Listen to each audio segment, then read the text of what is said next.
10 cosas perturbadoras que no sabías sobre los niños del fin del mundo. Imagina una comunidad perdida en el tiempo. Casas comunales, niños cantando canciones sobre el amor de Dios y un líder que promete salvación en medio del caos. Pero detrás de esas sonrisas hay algo más, algo oscuro, algo que nunca debió existir.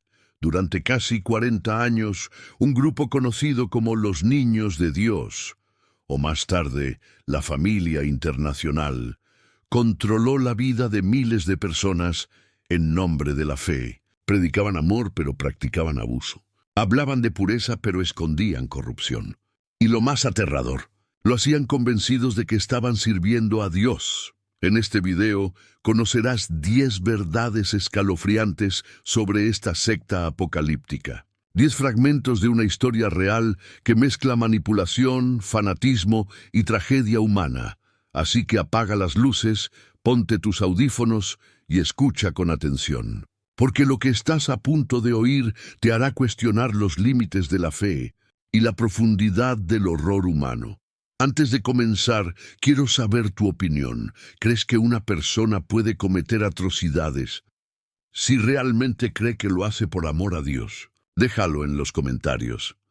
El falso profeta todo empezó con un hombre, David Brandt Berg, un predicador norteamericano nacido en 1919, hijo de una familia profundamente religiosa. Desde joven intentó seguir los pasos de su madre, una famosa evangelista itinerante, pero fracasó una y otra vez. Su mensaje no atraía multitudes, hasta que encontró el miedo perfecto, el apocalipsis.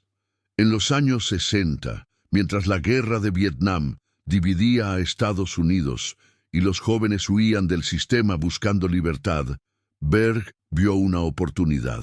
Creó un movimiento espiritual que prometía una nueva forma de amor, libre de reglas, libre de culpa. Al principio lo llamó Teens for Christ, adolescentes para Cristo.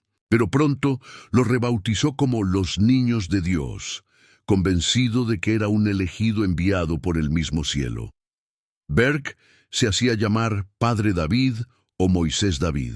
Escribía cientos de cartas, las famosas cartas de Mo, donde afirmaba recibir mensajes directos de Dios.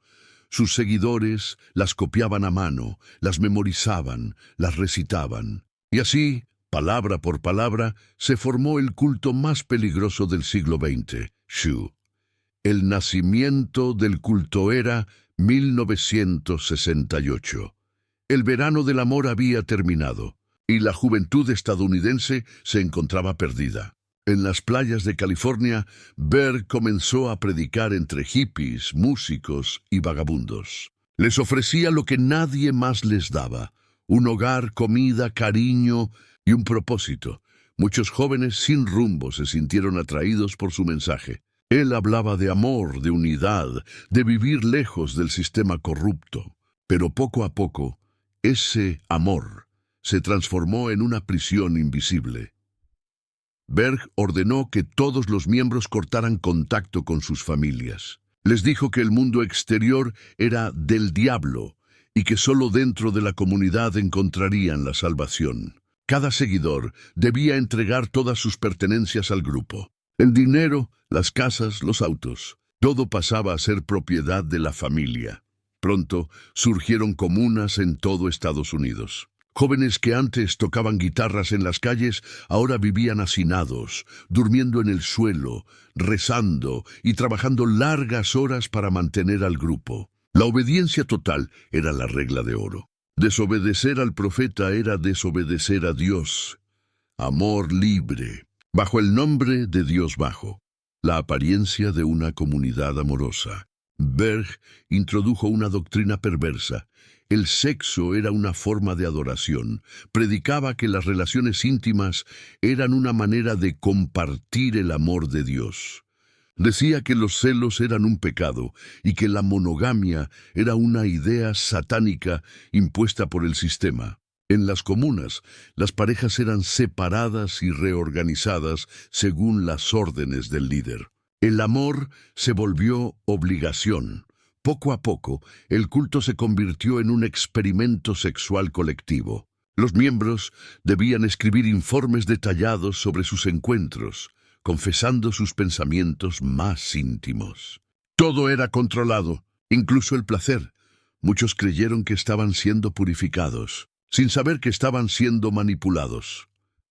Flirty fishing, evangelizar con el cuerpo. En 1974, Berg llevó su doctrina al extremo. Escribió una nueva carta titulada The Flirty Fishers, los pescadores coquetos. En ella, ordenó a las mujeres del culto usar el sexo como herramienta de evangelización.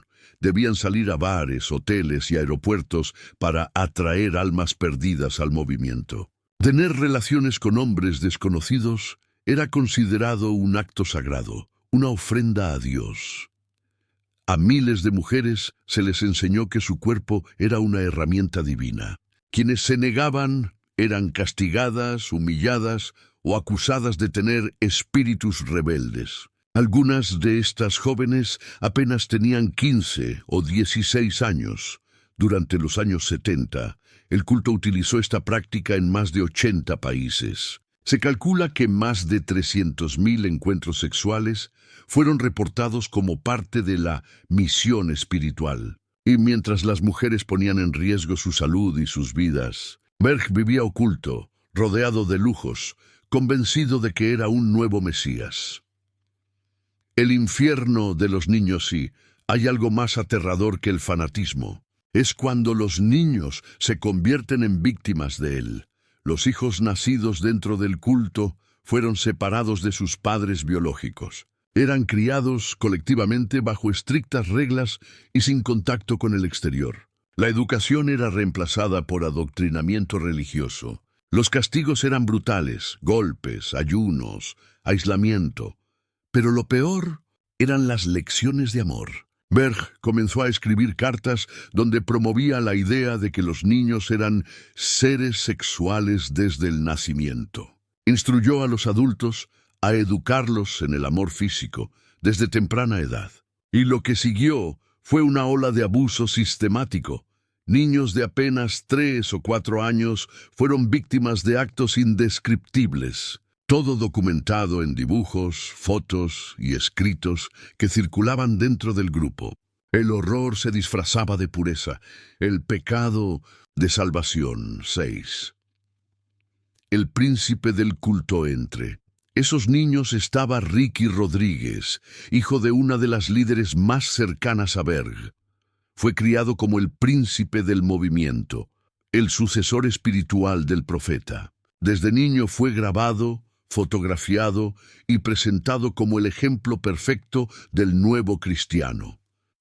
Pero su infancia fue un infierno. Sufrió abusos constantes, presenció atrocidades y creció creyendo que todo era voluntad divina. Cuando logró escapar, su mente estaba rota. Años más tarde, Ricky grabó un video donde relataba todo lo que había vivido.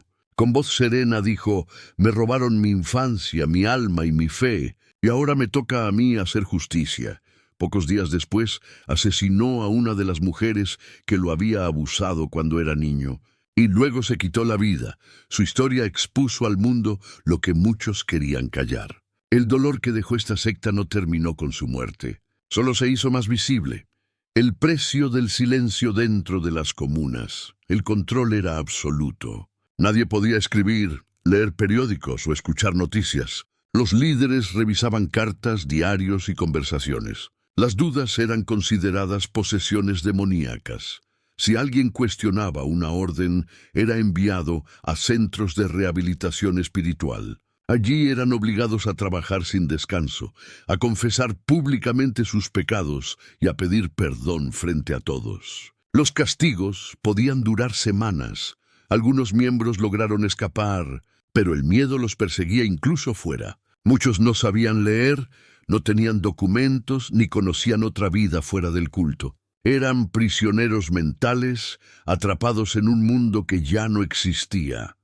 El imperio del miedo a mediados de los 80, los niños de Dios ya estaban presentes en más de 70 países. Tenían comunas en América Latina, Europa, Asia y África. Recaudaban millones de dólares cada año a través de donaciones, venta de literatura y explotación sexual. El dinero fluía hacia la cúpula. Los seguidores vivían en pobreza absoluta, pero los líderes viajaban en aviones privados y se hospedaban en mansiones. Berg controlaba todo desde su escondite, enviando instrucciones mediante sus cartas. El culto había construido su propio universo. Uno donde el miedo era fe y la obediencia, salvación. Noé. La venganza de Ricky, la historia de Ricky Rodríguez, marcó un antes y un después. Después de escapar, intentó advertir al mundo sobre los crímenes del culto. Buscó ayuda, habló con periodistas, pero pocos creyeron su historia. En enero de 2005 grabó su última confesión. Mirando a la cámara dijo: «Esto no es venganza, es justicia». Días después, asesinó a una de sus abusadoras y se suicidó. Tenía solo 29 años. Su muerte despertó a los medios internacionales y por primera vez el mundo escuchó la voz de las víctimas. Lo que antes era una leyenda urbana se convirtió en un hecho innegable. 10. El legado que aún respira. En 2010, la secta anunció su disolución, pero en realidad solo cambió de nombre. Hoy existen comunidades que operan bajo nuevos títulos, nuevas caras, pero con las mismas raíces ideológicas. Muchos de sus líderes jamás enfrentaron la justicia. Algunos viven ocultos en Sudamérica o Europa del Este. Otros continúan reclutando personas bajo movimientos religiosos con apariencia inofensiva. Las víctimas siguen hablando. Siguen buscando justicia, sanando, reconstruyendo sus vidas. Y recordándonos que el mal no siempre lleva cuernos ni fuego. A veces viste de blanco, sonríe y dice: actuar en nombre de Dios. La historia de los niños del fin del mundo no es solo un capítulo oscuro del pasado. Es una advertencia. Nos muestra hasta dónde puede llegar la manipulación humana cuando se mezcla con el fanatismo y el poder. Nos recuerda que incluso las creencias más puras pueden ser corrompidas y que el silencio puede durar décadas si nadie se atreve a romperlo. Ahora te pregunto, ¿crees que el fanatismo religioso puede justificar lo imperdonable? Déjame tu opinión en los comentarios. Y si esta historia te impactó, suscríbete a La Hora Más Sombría y activa la campanita. Aquí seguimos explorando los misterios más oscuros de la historia humana.